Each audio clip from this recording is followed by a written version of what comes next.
Hello and welcome to the second episode of Untold Seed Stories, a mini podcast series under our Seed to Scale initiative, where we unravel some untold stories from the first 500 days of some of the most successful startups in India that Axel is fortunate to have partnered with from a seed stage. Before we get into the podcast, a quick announcement. If you're building a consumer tech startup and are in your early stages, then we have a great opportunity for you. As part of our Seed to Scale platform, we recently opened our applications for Founders Stack program exclusively for consumer tech startups in their first 500 days of their startup journey. We have over 30 plus amazing founders and experts willing to spend time with you and provide insights, feedback, and coaching. You can check it out at seed2scale.com/consumer. In today's podcast, we listen to Abhiraj Bal, co-founder and CEO of Urban Company, earlier known as Urban Clap, a leading home services company with operations in India, Australia, Singapore, and UAE. Joining him is Abhinav Chaturvedi, my partner at Axel, who led the seed investment in Urban Company. We will talk about the untold stories from the early days of Urban Company, how the founders teamed up, conceived the idea, finalized on the idea, went about doing their initial market research, secured their first funding, and how they went about navigating the famous chicken and egg problem with their home services marketplace. We close the podcast with a fun quiz between Abhiraj and Abhinav to see how well they know each other. I really enjoyed this chat and I hope you do too. Welcome, Abhiraj and Abhinav. Thanks for joining. Really appreciate you taking the time. Thank you, Anand. Thank you, Anand. Okay, Abhinav, I'm putting you on the spot. Recount a fun story of Abhiraj's from the early days. Anything that you remember? Sure. So, you know what? So, in the initial days, when Abhiraj had come to pitch to us in Bangalore for the first time, so it was Abhiraj, Varun who had come, and Raghav was on the call. And so, post the first meeting, I was supposed to go back to Delhi and do a thorough DD on the tech stack they have built. Okay. And so, I think the next few days later, I'm flying to Delhi, and Abhiraj calls me at this place called Bikaji Kama place in Delhi. And the office space was maybe like 3 feet by 4 feet or something like that. So it was just like 4 people can sit in that office. There's no and I was the fifth one. So Okay. so I couldn't sit inside. So Abhiraj says, "Hey, let's go grab some lunch." And so I said, "Okay, let's grab lunch." And so Tech DD over lunch. I like that. Yeah. yeah, and even more dingier place, like inside Bikaji Kama, where they serve this thing called chola kulche or like matra kulche. Yeah. Right? And And like this is the antithesis of tech places that you can think of. Bikaji place, like this really old, dingy place where there are no tech companies. There are these nobody there. old CA firms and some trucking companies, and it's that kind of a place. So Okay. that was our first office, and then Yeah, the that was food the first- joints are very similar, like oily food. Like all the chola kulchas of Delhi, and basically dhaba style, Dhaba style. essentially. Yeah. and there is this, and then I'm like supposed to DD on tech. Yeah. And so I'm like, I'm going to ask questions. So I'm like, okay. And then Abhiraj springs up with surprise. So, why would you want to invest in us? I'm like, guy, man, like, he doesn't have space. He to asked sit you the and he's question. asking me, like, why do I want to invest in? And he was serious, and he actually made me walk them through a thesis. Like, so unfortunately, he had some thesis, like, and so we Nice. walked him through, and he quizzed me on it. So he said, "Are you sure this is right? Are you sure this is right or not?" Like, and I was like, "Yeah, man. Like, what are you doing? You're intimidating me." And so Abhinav that doesn't went get on with- intimidated easily. Yeah. No, and so that went on for a while, and then in the end, say, "Okay, let's talk about the tech stack." And then Raghav talked about, Raghav is this guy who basically went to college in US. He went to Berkeley, worked at Twitter, and we are two people sitting at this like really dingy place with like serving matra kulche and talking about tech stack for Urban Clap, right? So at that time, Wow. We need a picture of that, man. I wish we had, and we'll throw it out I there. have to get a picture of that. Awesome. But you know what? That's a Like good it was really good fun, and I'm glad we partnered, and Yeah. hence we're talking now. Cool. That's awesome. Abhiraj, now back to you. So let's rewind the clock a lot before all this dingy place that we're talking about. Let's go back to your childhood. Walk us through where did you grow up? Some memories, good memories, or whatever you have from those days. Anand, I grew up in many places. My father was in the Indian Navy, so I had the privilege of actually growing up in multiple cities. I was born in Bombay, but soon after that we moved to a very small district in Tamil Nadu called Tirunel Valley. Oh, Uh, Tirunelveli, my wife's from there. Cool. yeah, yeah. I So didn't I, even. very early childhood was Tirunel Valley. Some great memories, some amazing food. We are still very close to our neighbors at the time. Then a brief stint in Vishakhapatnam, and then back to Bombay. So I think the first, I would say, formative years before age 4 to 13, I was in Bombay. Okay. So most of my early childhood schooling, all of that was from Bombay. And then the teenage years was in Vishakhapatnam. That's where we moved. But you know, uh, growing up in a defense environment, you can't really tell that you could be anywhere. Mm-hmm. Whether you're in Bombay, Visakhapatnam, anywhere else, it's all the same. Life is confined to a cantonment. It's the same rigmarole of life. You go to the naval school. So very, I would say, sheltered and good childhood. A lot of focus on sports. I think I would have played every sport that's out there. So a lot of good memories. Uh, Made a ton of really good friends who continue to be continue to stay in touch with them. We were also, my father was an engineer, so beyond sports, there was also that focus on academics. My sister was also an engineer. My father's father was also an engineer. So I guess somewhere there was this unsaid rule that eventually you will do engineering. I don't think it was ever discussed what you're going to do. After Mm. class 10th, it was like a natural transition. Um, and eventually I ended up finding myself in IIT Kanpur, uh, where I did my electrical engineering. Got it. So maybe from a structure point of view, I want to spend a little bit more time, Abhinav, and for the audience, with Abhiraj going through his background, starting up UC, and then I want to come to you to pick up where you met and journey on from there, if that's okay, right? So Abhiraj, just walk us through your career, like IIT, IIM, and BCG. Just talk us through the logic of your transitions. Well, IIT to IIM logic was pretty simple. Realized soon enough in IIT that wasn't the smartest cookie. Uh, you know, I think I graduated bang class average, like right in the middle. So for who don't really get engineering, then the next default is management. And so I said, okay, As let me three go MBAs, we can boldly go say to that. this. No. Yeah, yeah. Yeah. So I said, let me. But at least Abhinav gave engineering a A shot. little bit of He was shot, at yeah. least an engineer for Yeah, a few years, and I gave up right off college. yeah. So then went to IIM Ahmedabad. IIM Ahmedabad was I think the opposite of IIT Kanpur. IIT Kanpur was all fun, sleep for 20 hours of the day, and whatever, eat for the remaining four. And I am kind of reverse that, like study for 20 and sleep for four. Um, so a lot of hard work. I think it's a pretty rigorous 2 year course. I ended up interning with BCG, and I really I loved my experience at BCG during the internship. So I was very clear that I want to go on and work for BCG.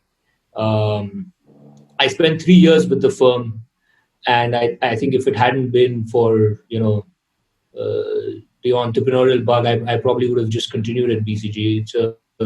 It's a very special and very high quality firm, and I think it's I realized the value of the firm only after I left it. The way the firm has been built, the focus on people, culture, meritocracy, fairness. It's a work of art. So I had a ball at BCG. I spent time across multiple geographies: Germany, Southeast Asia, Singapore, India. I worked on whole host of industries. Um, but towards the end of those 3 years, I also started to realize that I wanted to, uh, I guess, do more with my life and my career. I wanted to build something that was of my own, that could become like one of the Fortune 500 companies that BCG was serving. That scale, that magnitude, that impact. Um, and basically anybody who's ever worked for any company, any organization, that company has been started by someone. So I think that thought sort of told me that this is the uh, this is one very impactful way to create value, and value creation happens through starting new enterprises. And so I think towards the last year of my 3 year stint at BCG, it became very clear to me that that's what I wanted to do. I called up Varun, who was a dear friend from my IIT days. He was in BCG incidentally at the same time in New York, and I told him that this is what I'm now considering to do. We had been chatting on and off about what we can build together pretty much throughout those 3 years, but there was one phone call, and Varun thought about it for a bit, and then I think he was anyways also in a very similar mind space, and I knew that, thinking about doing something of his own. So then Varun moved back to India, and together we got started on the journey of building Urban Company. Got it. So I want to come back to that story a little bit, but maybe just reflect back on the consulting experience versus going into operating role. Like for the audience listening, any pros cons that you want to call out? There are some, yeah, I think there are some very like consulting has some very clear pros in my opinion. I think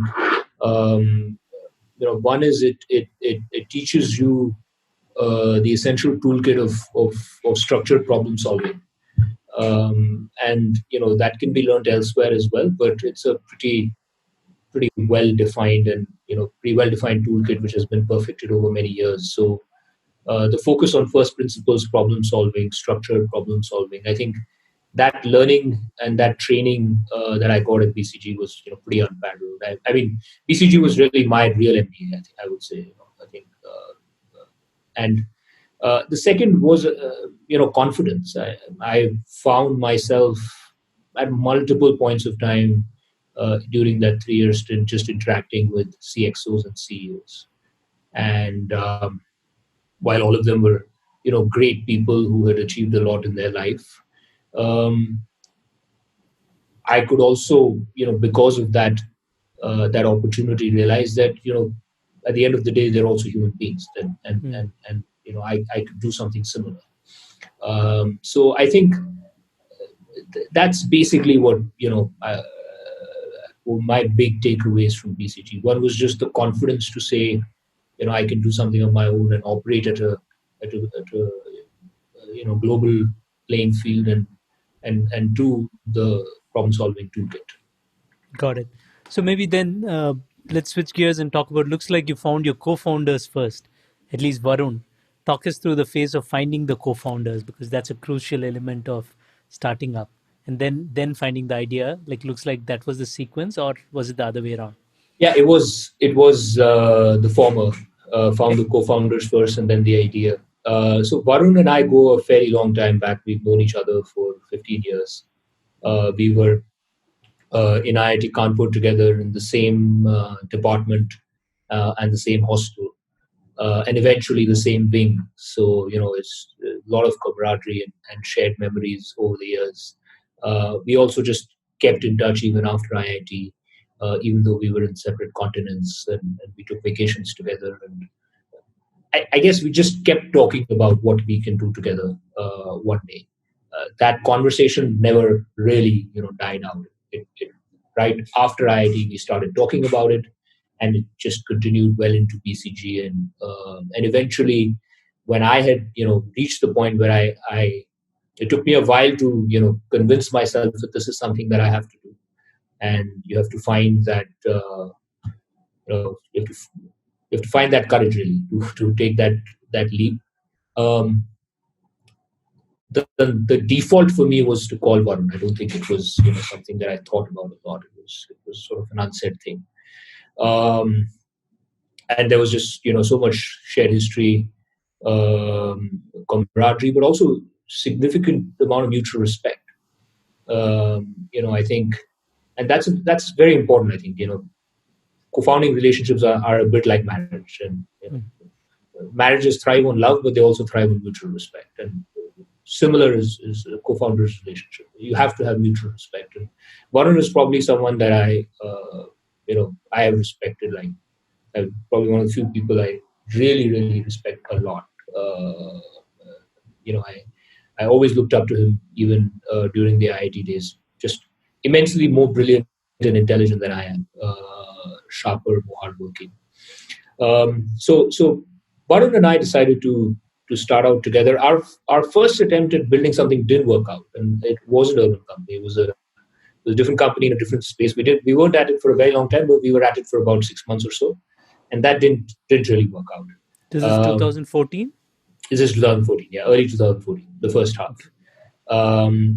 And during that time, we had met Raghav. And Raghav was introduced to me by a common friend, and Raghav was building a completely different startup of his own, which also didn't work out. I found Raghav to be like this great techie who also understood business and had a panache for business. And so I started to just chase him and follow up with him. And I asked him to come and join our first company, and he didn't believe in the idea at all. And he wanted us to join his company, and I didn't believe in his idea at all. Reality was that 6 months later, both the ideas went kaput. So when we wrapped up our first idea, in a week's time, I called up Raghav. Again, just a very natural thing for me to do. I said, let me just check on what this guy is doing. His company was going nowhere. So I called him up and I said, what are you up to? And he said, nothing. I just wrapped up Buggy. Buggy was his first startup. I said, great, come and spend time with us. Yeah, we're also unemployed right now and just sitting in our living rooms discussing ideas. So then Raghav came on board, and we had this sort of long dating period with him, which was more just discussing ideas, trying a few things out in the market. Eventually, in a few months, I think we zeroed in on the whole space of Urban Company. Back then, it used to be called Urban Clap. Raghav came on board, full time as the third co-founder, and then we got started. Got it. Abhinav, want to get your perspective on the team when you initially met. Were there any things that stood out? And also, a couple of their backgrounds are very similar. So how did you look at the team? You know what? Obviously, Abhiraj and Varun's background is similar in the sense that both are engineers, and their last job, if I can use the word, was at BCG. But Anand, in our business, typically we invest for potential rather than for experience. And this was a team of 3 people which had immense potential. And in some sense, the experience at that point was irrelevant. And the type of job, I mean, if you throw Abhiraj, Varun, Raghav in a situation, whether it's consulting, whether it's problem solving, whether it's something else, I mean, you can take a bet on them. And so it was less to do with the place they've been to. It was more about the places that they are to go at that time at least. And got it. Yeah, go ahead. Yeah. And so that was one. And second, it was a good mix. The kind of business that was, we were building, it had a very clear sort of 3-part problem. So tech needs to be built out, and Raghav was a clear owner of that. There is a supply side platform which needs to be built out, and Varun was initially owning that. And then there was a demand side as well, right? Which is Abhiraj and the team was in. So it was a very clear distinction initially, which was called out, and it kind of fed well into their own core capabilities as well, because a lot of it was new first principles problem solving, building up processes, operating models that can scale up, and that completely fit into sort of their background. Got it. So maybe Abhiraj, talk to us about the initial days, the initial research you did, and what was the journey before you finally said, "This is it," that from an idea perspective. Yeah, so I think after we had taken one crack at building a startup which hadn't worked. So this time we were sort of in the zone of being, once bitten, twice shy. So we wanted to be extra careful about the space that we choose. Um, Two, three things were very clear. We wanted the space to be large. Wanted it to be a large market opportunity. Didn't want to be constrained by market size. For us, our first attempts at building the companies, those were really niche, small markets. And if anything we learned that shouldn't be constrained by market size. And the second was, we wanted uh, the problem statement to be something that we could relate to. It should feel real, and it should feel like a broken thing. It should feel like something that would inevitably get solved over the next few years, whether we take a crack at it or not. Should, like a world 10 years out, 15 years out, one shouldn't be able to imagine, how the world is without this problem being solved. So, um, We all feel that with the haircuts we give ourselves. yeah, exactly. So, the home services space was a similar space. Home and the broader space of services that you get. It hadn't seen any real, uh, solving. I would say all internet models across the world were lead generation 1.0 sort of listing models. Nobody had really reimagined. Quality of experiences was a hit or a miss. Most people didn't actually even rely on the internet; they just relied on word of mouth, friends and family recommendation to get a plumber or a carpenter or a cleaner or a beautician. And that's how search and discovery was happening. And then there was always, whether this person will show up, whether they'll show up on time, how much will they charge, will it be transparent, etc., etc. It's just a broken experience. Um, but on the surface, it didn't look very broken. And that's sometimes the nature of these industries is sort of. And on the surface, it looks like, yeah, it's fine. It is how it is. Um, but we felt that this was, just a very large problem, which was actually quite broken, and together, technology plus smart operations, smart capabilities, we could just build a very large company.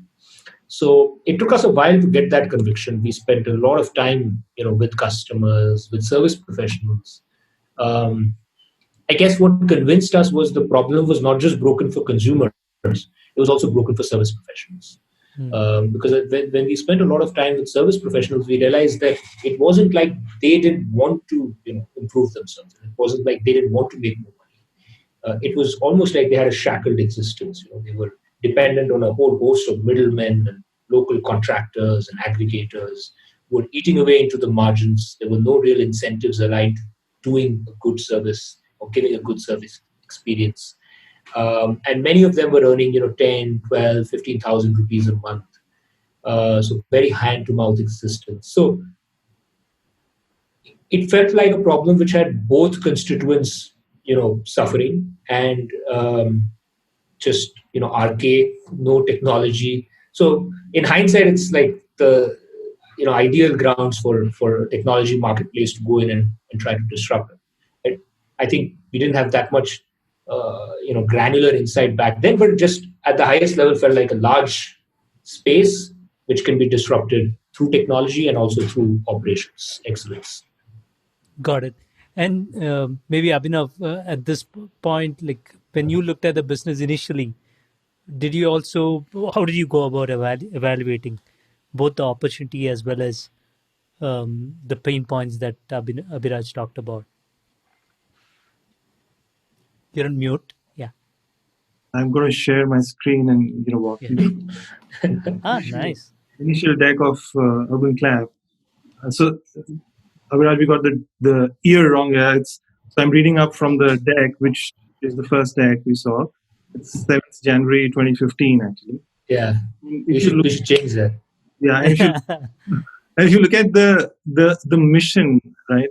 while a lot has changed in the business, as Abhiraj talked about, the core vision continues to remain the same, right? And I'm reading up, or the first headline is Urban Clap find trusted professionals for service tasks you care about, right? So I mean that core thing continues to be same. There is also a lot of things which are still same. You see, um, the passion and hunger in the team to build a very long business, to build a lasting organization which deeply cares about their employees, which deeply cares about the service professionals, and not take advantage of the position of power the platform is in. Uh, those things continue to remain constant. The ambition continues to be the same, and while the business did not exist at that time, these fundamentals did, and it manifested in the way Viraj and Varun and Raghav talked about what they wanted to build. And obviously, one would have to take a bet on the possibility of these things to come to life. The way we diligenced is like one, and we actually, Anand, we created a really really nice investment thesis, and the investment thesis, the only thing right about that thesis was the decision to invest, and that this is a good space. Things are absolutely wrong in that thesis. But I'm glad that the headline was right and the details were wrong. We did a bunch of work in terms of understanding how classified marketplaces have become large businesses in the Western world and have all gone to zero because there is a continuous need, but the business models have continued to evolve and change. And there was more there was need for better customer experience, more handholding of transactions by the intermediate platforms, and so on and so forth. So there's a lot of work we did in terms of that, but we had no clue about which categories would work. We had no clue about that we have to get these professionals in a sort of quasi on our working with us for a extended period of time. So those details we completely lost out on. But the good thing was, we just decided to. We thought that the market is large, which continues to be true, and our thesis about that Abhiraj and the team would figure it out. That continues to be. So it was more a team investment within a large enough market, they'll figure it out. It was 99.9% team investment and 0.1% directional sense on the space that there is nothing existing in this space and there's a possibility to create a large business here. Got it. If it gives you some solace, I mean, we didn't have any clue about how things are going to turn out. So I think we can cut you some slack. Yeah, that's always the case, man. Yeah.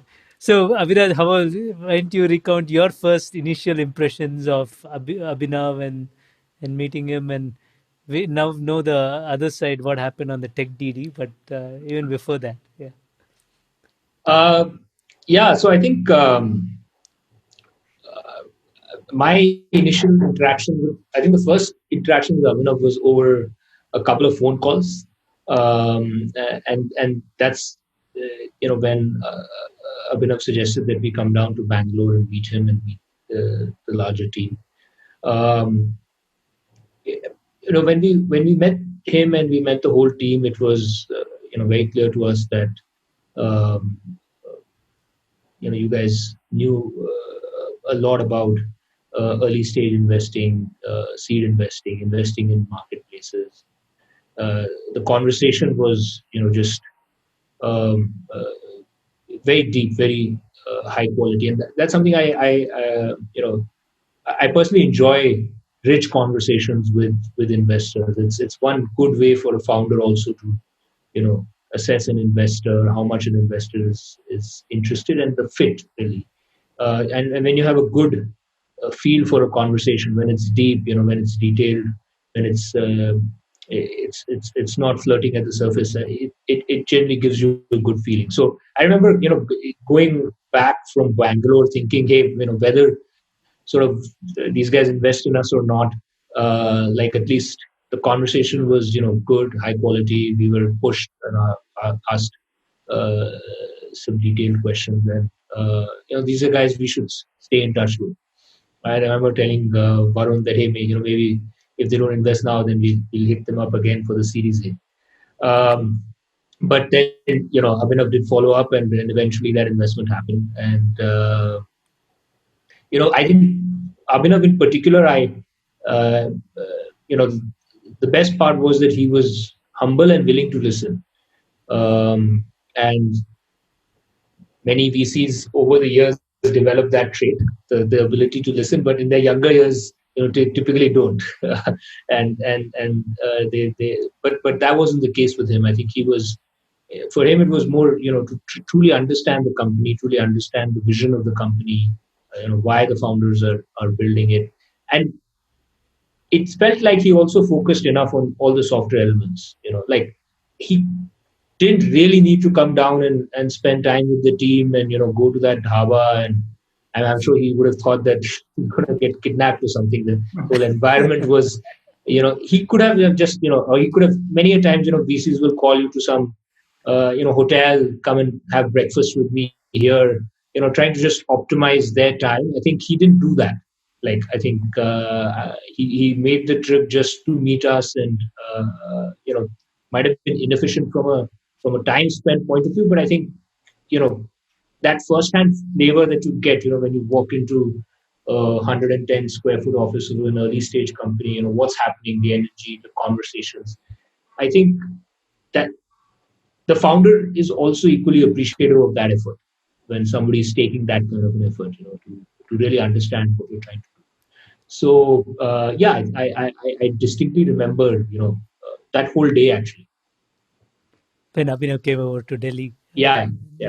So did you pass the test interview? You Who, conducted me? him. Yeah. Looks like you interviewed him. No, I'll tell you the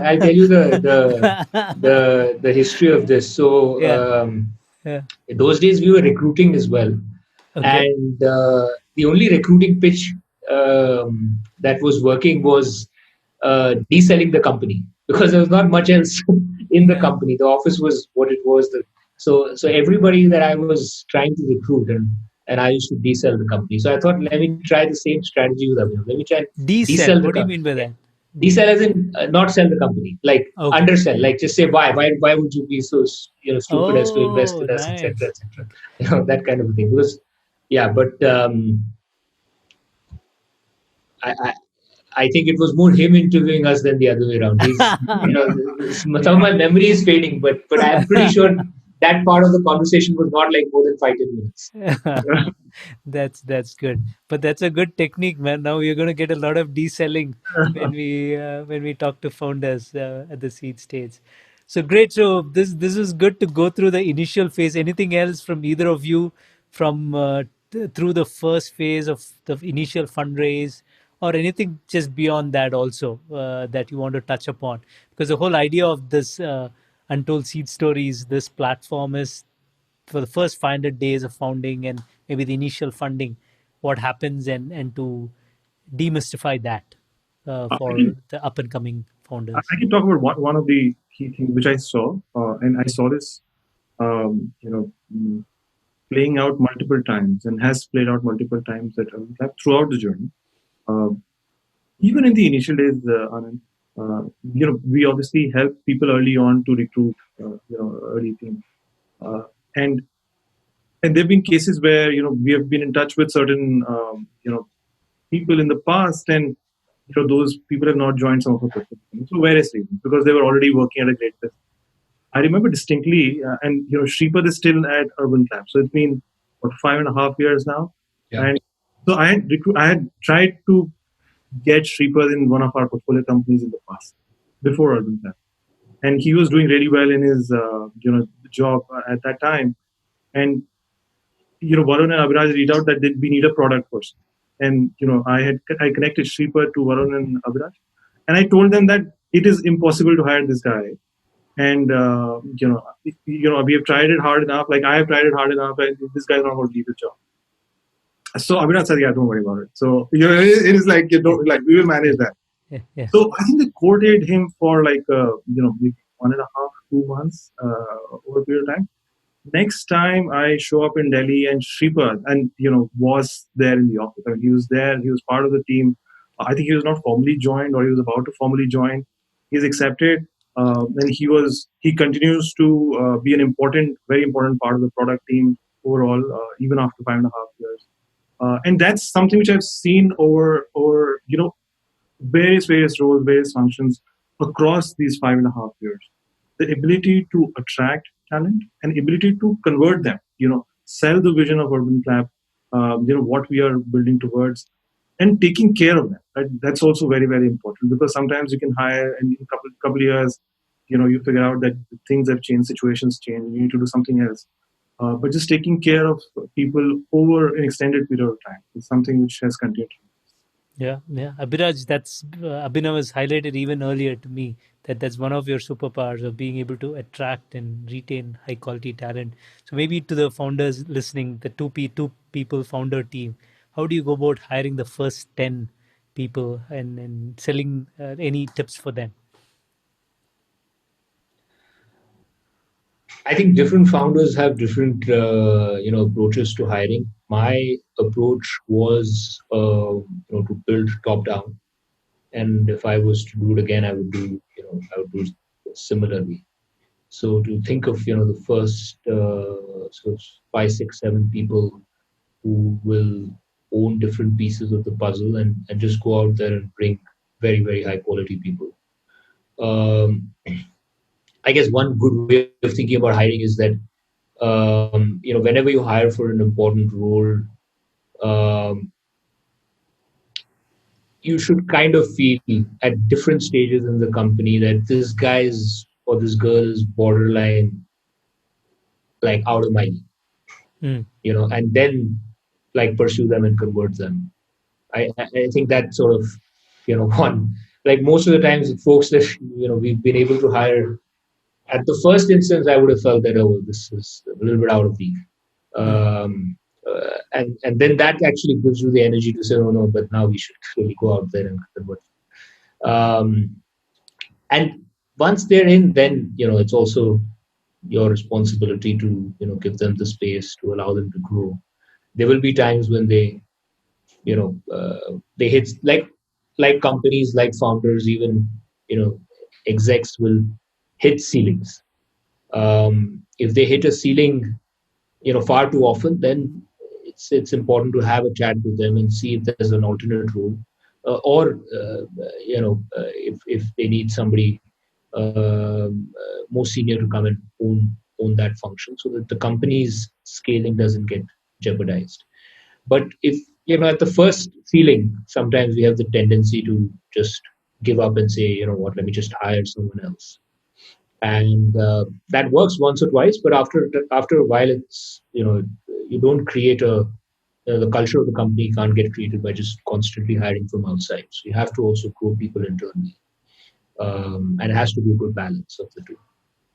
Got it. And then how did you convert Sripad?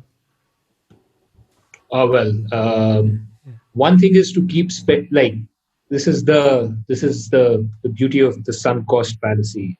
Just keep spending more time with them for no rhyme or reason. Just tell them that no, you're not really interested in hiring yet. Just come and spend time, coffee, this, that. And for anybody who I want to convert, the first thing and I'm convinced that this person is the right person, but the person is not convinced. The first thing I do is that I end up spending a lot of time with them and get them to spend a lot of time with my team members. Before they know it, they've done 8 to 10 conversations with 10 different people. They've invested 20 hours, just one after the other over 2 weeks, and then suddenly they're like, hey, let me actually take this seriously.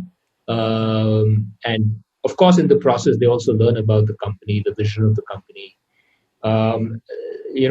We say hiring is like hunting in packs.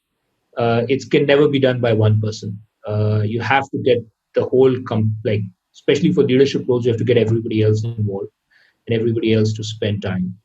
And slowly over a period of time, people get comfortable. The thing about great talent is they're never looking out.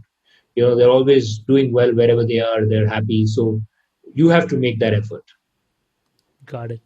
Great. So that those were the questions I had. Let's move on to some fun questions about each other. You answer about the other person. The first one is to you, Abhiraj. Abhinav's one pet peeve that you have noticed over the years. Um, There are none. I his pet peeve. Yeah. I would say, if you don't sort of respond to his WhatsApps, that's something that you know he doesn't like at all, and he will sort of then call you in a few hours That's a good one. to check on what's happening. So yeah, Good. he also told me once that he judges the mind space of the founder based on how soon they respond on WhatsApp. Like if the founder is responding fast on WhatsApp, that means the founder is not very busy in a relaxed mind space. But if founder is taking too much time to respond on WhatsApp, that means that he's very caught up, very busy these days. Okay. We need to spend a whole hour on that one in the next episode. Abhinav, to you, Abhiraj is one quality that impresses you the most. Well, lots. And there's been a lot to learn as well. But I'll tell you a serious one. Yeah. And I don't know how he get it, but there are actually I'll talk about two instead of one. Yeah. One is he always had this sense of great ambition juxtaposed with absolutely true reality. So it's just where we stand today is so amazingly clear to Abhiraj, right? And would not get swayed by last quarter has done well, so we will do great, or last quarter has done badly, so you'll not be good.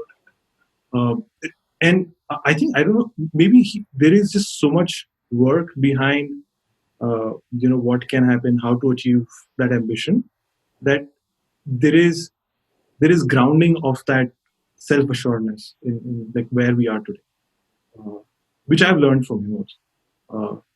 That's one. And second, there have been cases where see, board member and founder relationships are not very simple and straightforward as people would imagine. But one thing which I've seen is he has a very, very, very good core, like very strong core, very good core, and very good source of where things come from. So I've seen him that there might be various disagreements on issues, but eventually, and he may like he may or may not be happy, maybe unhappy, etc., etc.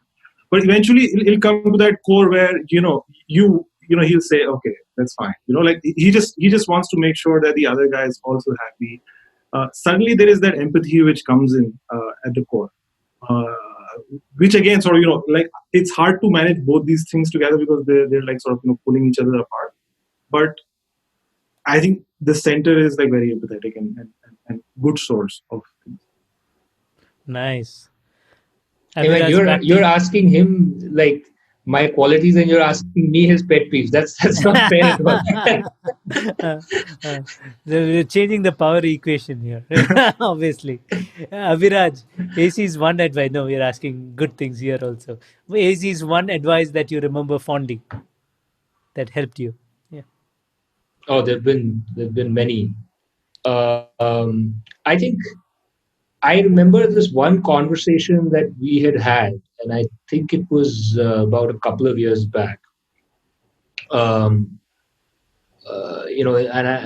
This was in the rooftop of the Axel office, and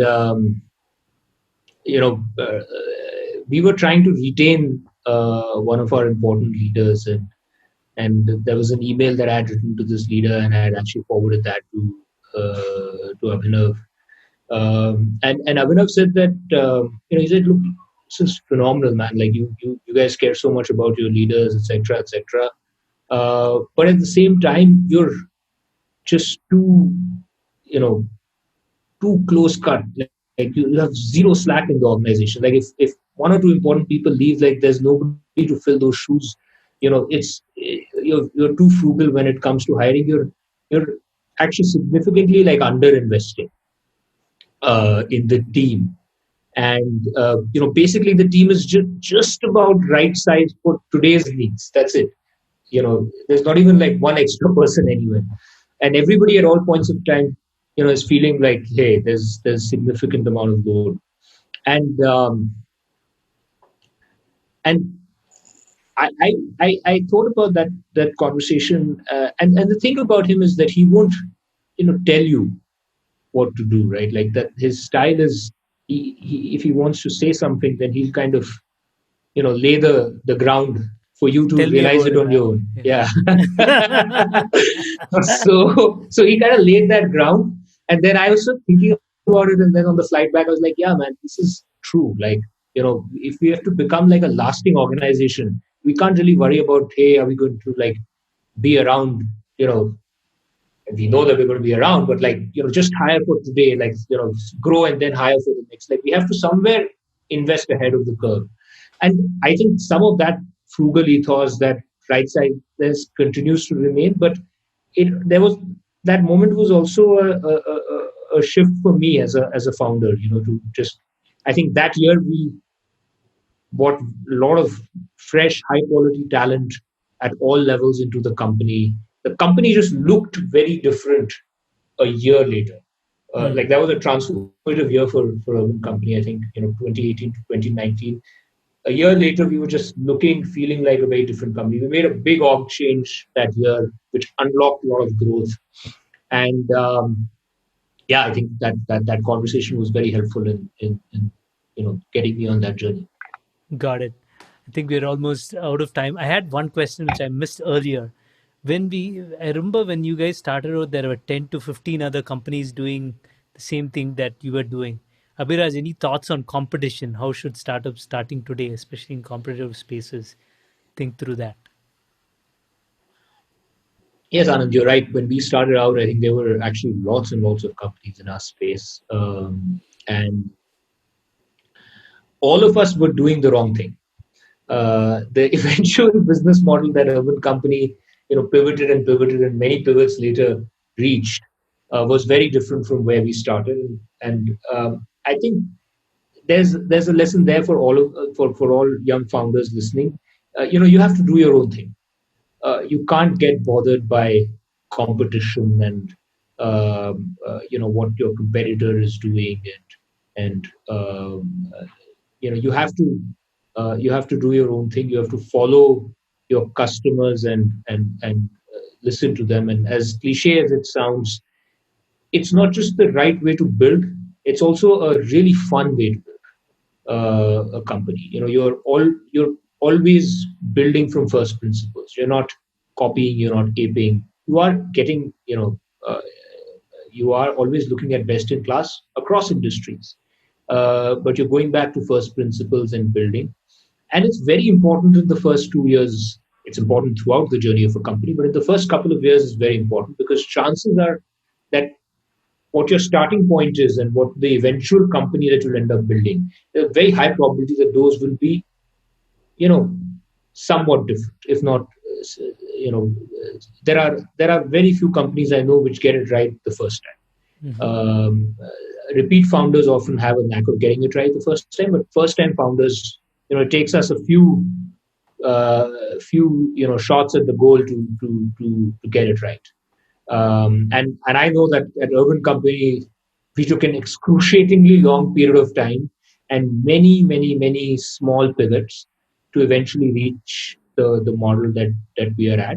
Um, and I guess many of the other guys, never made those pivots. Abhinav, anything to add to that? No, I think he summed it up very well.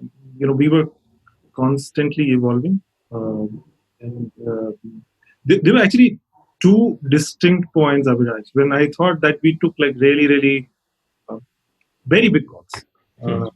And in when we were actually taking those calls, it didn't feel like those calls were like big. But when I look back, it looks like very big calls. So number one was when we changed the model from lead gen to fulfillment, and why was it difficult? It was difficult because we had only one model, which was lead gen. It was making money. It was making maybe 2, 3, 4 crores a month or something like that, and it was very high margin business.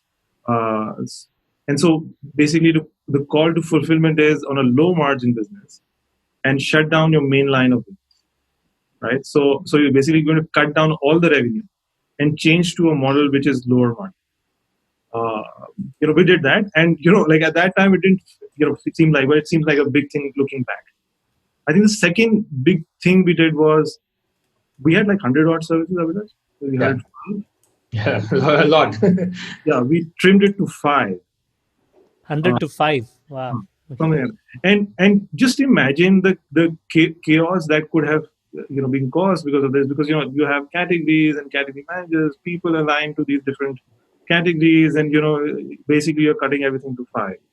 And it's a very big decision in an organization, and it was and Abhiraj and the team actually took the call and they said, hey, this is what we have to do, like it wasn't like they didn't like dwell on it, and there was nothing. I mean, it was very straightforward, like we got to do this, and I think we've been fortunate also. We have had good fortune, and that we've been able to raise capital, but also we've been able to make these decisions that had turned out to be thankfully in our favor, where we've been able to focus, double down, and scale up the business. Things we thought would be big and have turned out to be okay. Awesome. Thank you, guys. Anything else you want? Any parting wisdom for the first-time founders that you might have missed earlier? Feel free to add, and especially given the times, any comments, and we'll wrap up with that. I think most first-time founders and founders today are, the quality is really gone up. They're very, very smart. I think we have a lot to learn from them versus the other way around. So I avoid giving any more advice.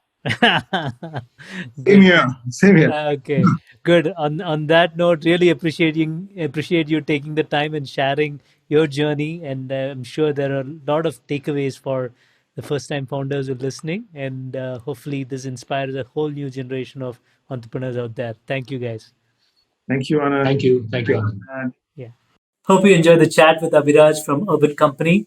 He took us through his early life and career and how he went about building Urban Company in its early days with the help of his friends turned co-founders.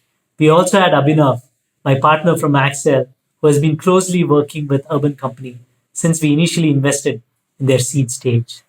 They talked about a lot of things and a lot of great learnings from the journey. Hope you learned something new that you can apply to your own journey. If you have some feedback, let us know on Twitter at Accel_India and visit us on seedtoscale.com/insights. Don't forget to subscribe and share the podcast with your friends who are thinking to build a startup. Our next episode in the series is with Girish Matrabodhan, founder and CEO of Freshworks. Stay tuned for more updates. Thank you and stay safe.